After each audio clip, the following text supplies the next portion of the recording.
Tutti la buonasera dall'Ippodromo Savio di Cesena, convegno di venerdì 29 agosto, si attacca con un confronto riservato a femmine di 2 anni, Isabel Indal, Ironia, Iranel Mail, Idromica Cab, Island degli Ulivi. I favori sono per Ironia, Antonio Di Nardo numero 2, alternativa principale Iranel Mail, Lorenzo Baldi numero 3.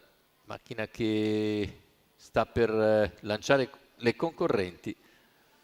Vediamo in partenza l'errore di Ironia, l'errore anche di Iranel Mail e le due più attese, quindi subito out. Numero 3 Irene Mail sbaglia anche il numero 4 numero Idromica 2 Cab, restano Ironia praticamente in due.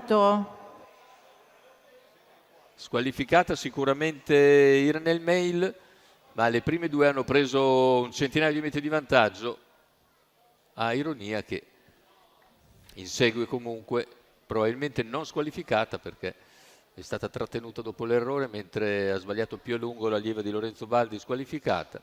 Intanto continua a guidare Isabel Indal nei confronti di Island degli Ulivi, sempre un'ottantina di metri abbondanti di vantaggio su Ironia. Intanto completati 33,4 i primi 400 metri di gara, molto tranquilli, addirittura 53 per i 600, ma come vedete sono rimaste in due Isabel Indal e Island degli Ulivi. 800 iniziali in 1,6,4, praticamente numero 2,33. 4 Idromica Cab Cab squalificato. Sposta all'esterno Island degli Ulivi per cercare di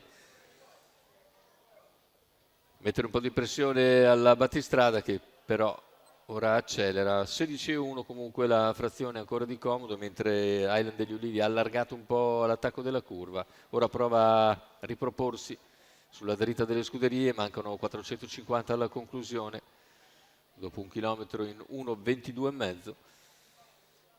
C'è un parziale ora in 15,4 con Isabel Indal che cerca di mantenersi in vantaggio su Island degli Ulivi, guadagna un paio di lunghezze di margine al completamento della piegata. Siamo all'ingresso in dirittura d'arrivo con Isabel e Island che si giocano la vittoria, ma Isabel è imprendibile. Nel finale allunga molto molto bene, dopo un parziale in 15,2 in curva, viene a rifinire questo debutto vincente con un 30 secco a chiudere, 14,8 per la retta d'arrivo. Bel primo piano, 1,19,6 ragguaglio finale, che non significa molto perché si è corso soltanto gli ultimi 600 metri.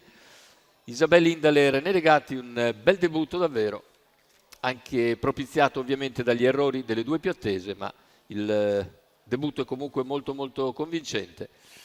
Isabel Indal, René Legatti per conto di Andrea Esposito e della scuderia Indal.